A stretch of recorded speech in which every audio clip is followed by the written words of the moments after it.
الحمدللہ رب العالمین، تمام تعریفیں اللہ تبارک و تعالیٰ کے لیے، اور ہزار درود و سلام اللہ کے حبیب محمد مصطفیٰ صلی اللہ تعالیٰ علیہ وآلہ وسلم پر۔ اللہ تبارک و تعالیٰ نے کلمہ طیبہ پڑھنے کے بعد 4 عبادتیں ہم پر فرض کی ہیں۔ ان میں سب سے پہلی عبادت ہے نماز، دوسری ہے ماہ رمضان المبارک کے روزے رکھنا۔ نماز اور روزہ یہ 2 ایسی عبادتیں ہیں جو غریب اور امیر دونوں پر یکساں فرض ہیں، لیکن 2 عبادتیں ایسی ہیں جو صرف اللہ تبارک و تعالیٰ نے مالداروں پر فرض کی ہیں، لیکن اس کا تعلق غریبوں، مسکینوں، یتیموں سے بہت زیادہ ہے، بہت زیادہ گہرا تعلق ہے۔ اور وہ 2 عبادتیں کیا ہیں؟ ایک تو ہے زکوٰۃ اور دوسرا ہے حج ادا کرنا۔ یہ تو نصاب کی بات ہوئی، لیکن جیسے ہی ہم زکوٰۃ نکالتے ہیں اور کچھ صدقہ و خیرات کے لیے پیسے نکالتے ہیں، یا کہ پھر غریبوں، مسکینوں، یتیموں کی مدد کے لیے ہم کچھ رقم نکالتے ہیں، اس لیے کہ اللہ تبارک و تعالیٰ نے فرمایا کہ لوگوں پر احسان کرو، اگر تم لوگوں پر احسان کرو گے تو میں تم پر احسان فرماؤں گا۔ اور ہر کوئی چاہتا ہے کہ اللہ تبارک و تعالیٰ ہم پر احسان فرمائے، تو ہمارے پاس اللہ نے جو مال دیا ہے، اللہ کا دیا ہوا مال ہے، ہم اسی کی راہ میں خرچ کرنے کے لیے جب نکالتے ہیں، ایک رقم نکالتے ہیں، تو ہمارے ذہن میں یہ خیال آتا ہے اور ہم اس بات کو سوچنے پر مجبور ہو جاتے ہیں کہ ہم نے جو یہ پیسہ رقم نکالی ہے، اس کا اصل حقدار کون ہے؟ غریب، مسکین، یتیم۔ تو اصل حقدار تک اس مال کو اگر ہم پہنچائیں گے تو ہمارا یہ زکوٰۃ نکالنا، اللہ کی راہ میں مال خرچ کرنا، اس سے ہمارا رب راضی ہو جائے گا، اور اللہ تبارک و تعالیٰ ہمیں اس پر اجر عظیم عطا فرمائے گا، اور ہمارا ایک جو فرض ہے زکوٰۃ کا وہ بھی ادا ہو جائے گا۔ لیکن بعض اوقات ہمیں ایسا نظر آتا ہے کہ گلی گلی میں گھوم گھوم کر مانگنے والے، مسجدوں کی اور درگاہوں کی اور خانقاہوں کی دہلیزوں پر، چوکٹ پر بیٹھے ہوئے لوگ جب ہمیں نظر آتے ہیں، تو ان مانگنے والے لوگوں میں عورتیں بھی نظر آتی ہیں، بوڑھے بھی نظر آتے ہیں، بچے بھی نظر آتے ہیں، اور یہ سب کے سب لوگ خود گھوم گھوم کر یا مسجدوں کی دہلیز پر بیٹھ کر اس بات کو جتا رہے ہوتے ہیں کہ ہم غریب ہیں، ہم زکوٰۃ، صدقہ اور فطرہ کے اصل حقدار ہیں، اور ہماری نظر بھی انہی پر جاتی ہے، اور ہم میں سے کئی لوگ ایسے ہوتے ہیں جو انہی کو یہ رقم دے دیتے ہیں۔ تو میں آپ سے بتانا چاہتا ہوں کہ ایسا کرنے سے ہماری زکوٰۃ اور ہمارا جو اللہ تبارک و تعالیٰ کی رضا کو حاصل کرنے کا جو مقصد ہے، اس میں ہم کس درجے تک کامیاب ہوئے یا ناکام ہوئے، کیونکہ اگر ہم نے اصل حقدار تک یہ پیسہ نہیں پہنچایا، جو کہ غریب اور مسکین ہیں، ان تک نہیں پہنچا، اور جو پیشہ ور بھیکاری ہیں، پیسے مانگنے والے ہیں، ان کے ہاتھوں میں یہ ہمارا پیسہ چلا گیا، اور جو زکوٰۃ کی چوری کرتے ہیں، صدقہ و خیرات کی چوری کرتے ہیں، ایسے چوروں کے ہاتھ میں ہمارا پیسہ چلا گیا، تو یقین مانو کہ نہ اس پر ہمیں کوئی اجر ملنا ہے، نہ کوئی ثواب ملنا ہے، اور نہ ہمارا یہ فرض نظر آنا ہے۔ کیونکہ جو یہ لوگ مانگنے والے نظر آتے ہیں، ان میں کئی ایسے ہوتے ہیں جن کا پیشہ ہی بھیک مانگنا ہوتا ہے، صبح و شام یہی کام کرتے ہیں، پیسہ مانگنا، اور پیسے مانگ مانگ کر انہوں نے اپنے لیے بہت بڑی جائیدادیں بنا رکھی ہیں۔ ان کے اپنے ذاتی مکانات ہوتے ہیں، ان میں سے بہت سے تو ایسے ہوتے ہیں کہ جو پیسہ جمع کرتے ہیں اس پیسے کو لوگوں میں قرض دیتے ہیں، سود پر، بیاج پر۔ اللہ اکبر۔ ان میں سے کچھ تو اتنے مالدار ہوتے ہیں کہ جن پر خود زکوٰۃ واجب ہو چکی ہوتی ہیں، لیکن وہ اپنی زکوٰۃ نکالنے کے بجائے لوگوں سے زکوٰۃ چرانے میں ہی اپنے آپ کے لیے بھلائی سمجھتے ہیں۔ لیکن آپ اپنے دوستوں کی طرف دیکھیں گے، اپنے رشتہ داروں کی طرف دیکھیں گے، اپنے ساتھ اٹھنے بیٹھنے والے لوگوں کی طرف جب نظر دوڑائیں گے، تو آپ کو روزانہ ملنے والے اپنے ان ساتھیوں میں کچھ ایسے دوست بھی نظر آئیں گے جو مہینہ بھر کام کرتے ہیں، نوکری کرتے ہیں، تنخواہ پاتے ہیں، اوپر سے وہ اچھا کھاتے پیتے نظر آتے ہیں، لیکن آپ یقین کریں کہ وہ ایسی پریشانیوں میں گھرے ہوئے ہوتے ہیں جہاں محنت اور روزگار کے باوجود ان کی ضروریات پوری نہیں ہو پا رہی ہوتی۔ ان کی تنخواہ اتنی کم ہوتی ہے کہ وہ ان سب ضروریات کے لیے کافی نہیں ہوتی، وہ ہر مہینے اپنی ضرورتوں کو پورا کرنے کے لیے قرض لے رہے ہوتے ہیں، اور قرض لے لے کر قرض کے بوجھ کے تلے دب جاتے ہیں۔ ان کی خواہش ہوتی ہے کہ رمضان کے مبارک مہینے میں اللہ تبارک و تعالیٰ نے جو زکوٰۃ کا نظام بنایا ہے اس میں سے کچھ رقم ہمیں بھی مل جائے تاکہ ہم اس رقم سے جو ہمارے سر پر قرض کا بوجھ ہے اسے ہلکا کریں، اس بوجھ کو اتار لیں،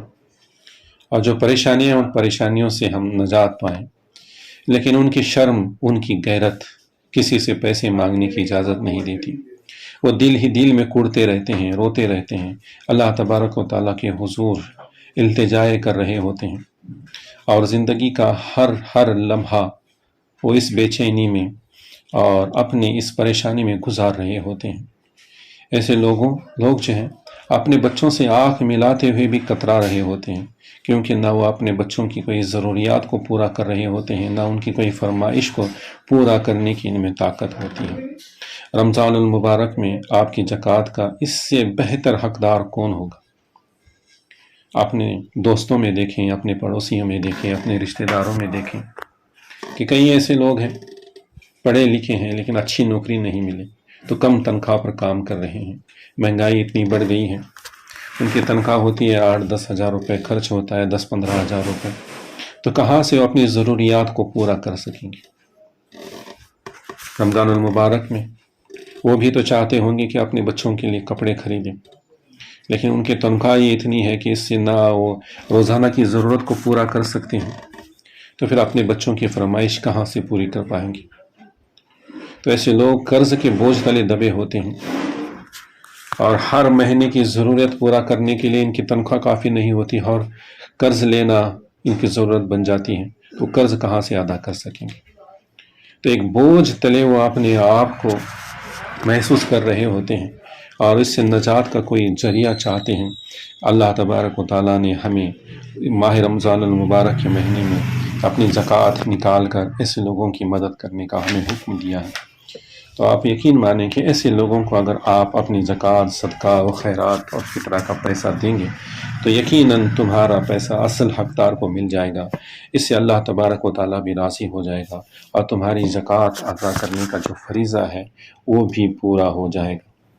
اپنے دوستوں میں تلاش کریں، اپنے پڑوسیوں میں تلاش کریں، اپنے رشتہ داروں میں تلاش کریں کہ کوئی ایسا ہے جس کی تنخواہ کم ہے، جو ضرورت کو پورا نہیں کر سکتا۔ کچھ ایسے ہیں جن کی نوکریاں چلی گئی ہیں، کوئی کام دھندہ نہیں ہے، لیکن اچھے گھر کے ہیں، کسی سے مانگ نہیں سکتے، لیکن وہ اپنی ضرورت کو کیسے پورا کر سکتے ہیں؟ ہمیں معلوم ہے ایسے لوگ، تو ایسے لوگوں کو جو ہے اپنی رقم جو نکالی ہے ہم نے، تو ایسے اصل حقدار لوگوں تک اپنی رقم کو پہنچائیں، اور رقم دیتے وقت اس بات کا بھی خیال رکھیں کہ ان کی غیرت کو ٹھیس نہ پہنچے، ان کی عزت کو داغ نہ لگے، انہیں با احتیاط اور اچھے انداز میں دیں کہ بھائی رمضان المبارک کا مہینہ ہے اور مجھے ایسا محسوس ہو رہا ہے کہ تمہارے پاس پیسوں کی تنگی ہے، تو میں کچھ رقم تمہیں دے دیتا ہوں، تو اس سے تم اپنی ضروریات کو پورا کرو، اور جب تمہارے پاس آ جائے تو لوٹا دینا، یا کہ پھر ایک بھائی کی طرف سے مدد سمجھ کر اپنے پاس رکھ لیں۔ یہ کہہ کر دیں گے تو ایسے لوگ جو ہیں اپنی غیرت اور اپنی شرم سے تھوڑا جھجکتے ہوئے آپ کی اس رقم کو قبول کر لیں گے، لیکن یقین مانو ان کی آنکھیں آنسوؤں سے ڈبڈبا جائیں گی۔ یہ آنسو شرمندگی کے نہیں ہوں گے، یہ آنسو خوشی کے ہوں گے کہ دین اسلام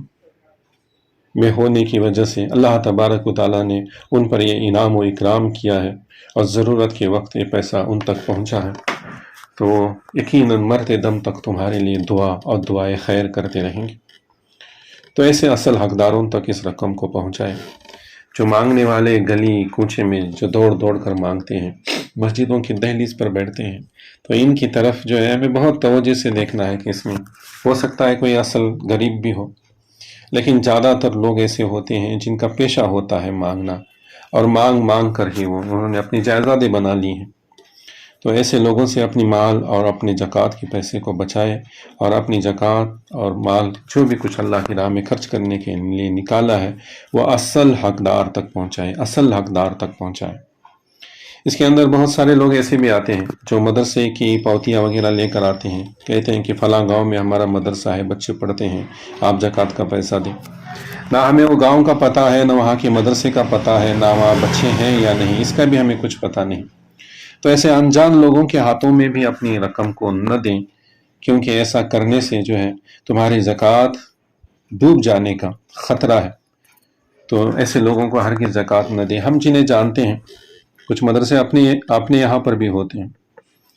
جہاں ہم جا کر دیکھ سکتے ہیں کہ واقعی وہاں پر بچے پڑھتے ہیں یا نہیں، وہاں کام چل رہا ہے یا نہیں۔ پھر اگر ہمیں اطمینان ہو جائے تو ہم وہاں پر بھی اپنی رقم دے سکتے ہیں، لیکن احتیاط کے ساتھ دیں، لاپرواہی کے ساتھ ہرگز نہ دیں۔ جیسے ہم اپنا پیسہ کماتے ہیں تو صرف بینک میں رکھتے ہیں، تو پہلے ہم بینک کی تحقیق کرتے ہیں کہ جس بینک میں پیسہ رکھ رہا ہوں واقعی وہ بینک اچھی ہے یا نہیں، جو پیسہ میں وہاں پر رکھنے والا ہوں اس میرے پیسے کی حفاظت ہوگی یا نہیں۔ تو اسی طرح ہم اپنی زکوٰۃ کا پیسہ جو نکال رہے ہیں اس کے بارے میں بھی اتنی ہی احتیاط برتنے کی ضرورت ہے، کیونکہ جو زکوٰۃ دی جا رہی ہے وہ اصل حقدار تک دی جا رہی ہے یا نہیں، یہ دیکھنے کی ذمہ داری ہماری ہے۔ ہمیں دیکھنا ہے کہ ہم جو دے رہے ہیں وہ اصل حقدار تک پہنچ رہا ہے یا نہیں، یا کہ پھر زکوٰۃ چوروں کے ہاتھ میں پہنچ رہا ہے اور ہمارا مال، زکوٰۃ کا مال چوری ہو رہا ہے۔ جیسے ہمارا مال چوری ہو جاتا ہے تو نہ اس سے ہم فائدہ حاصل کر سکتے ہیں نہ کہ ہمارے گھر والے، تو اسی طرح جو زکوٰۃ ہمارے ہاتھ سے چوری ہو گئی، سمجھ لو نہ اس سے تمہارا کچھ دنیا میں فائدہ ہونا ہے اور نہ آخرت میں تمہیں اس کا اجر و ثواب ملنا ہے۔ جس طرح پیسہ کمانے کے لیے تم نے محنت کی ہے، جد و جہد کی ہے، اسی طرح جو زکوٰۃ تم نے نکالی ہے اس کے لیے بھی، اصل حقدار تک پہنچانے کے لیے بھی جتنی محنت کرنی پڑے، جتنی جد و جہد کرنی پڑے اسے کریں، اور اصل حقدار تک اپنے اس زکوٰۃ اور صدقہ و فطرہ کے مال کو پہنچائیں، کیونکہ حضور صلی اللہ تعالیٰ علیہ وآلہ وسلم یہ چاہتے تھے کہ میری امت جب زکوٰۃ نکالے، صدقہ و خیرات نکالے، اور جب عید کا دین آئے تو اس عید کے دن میرا ہر امتی خوشی منا رہا ہو، ہر امتی خوشی منا رہا ہو، چاہے وہ امیر ہو یا غریب ہو۔ امیر خوشی اس لیے منائے گا کہ اللہ نے اسے مال و دولت دی ہے،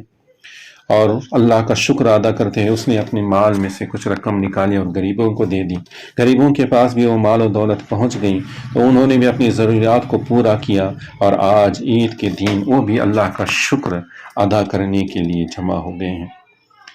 تو اس کا